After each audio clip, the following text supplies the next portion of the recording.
Wala na sa nga buntag mga guys. Trabaho na sa dani. Muli na akong trabaho karon. Pang hagbas sa sagingan. Naperti namang baga kay sa Tigbaw. Di man gid maagi. Muna akong gibuhat ani. Nagbuhat ko dalan-dalan nga magian ako kay para ma-sprayan kay di makay lampas kay perting gahi ang punuan giguwang na kayo.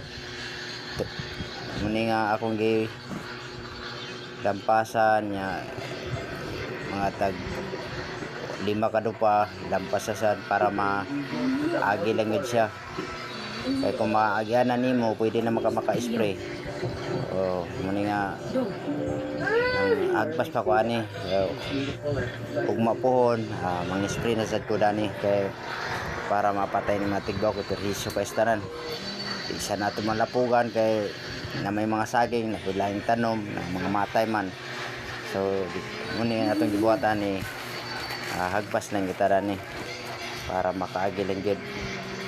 O mantay lang makatabang ako nang gisprayan o pakuskan na ako spray nga makaabot sa taas kay perti gyud tag-asa sa Tigbaw o gisprayan na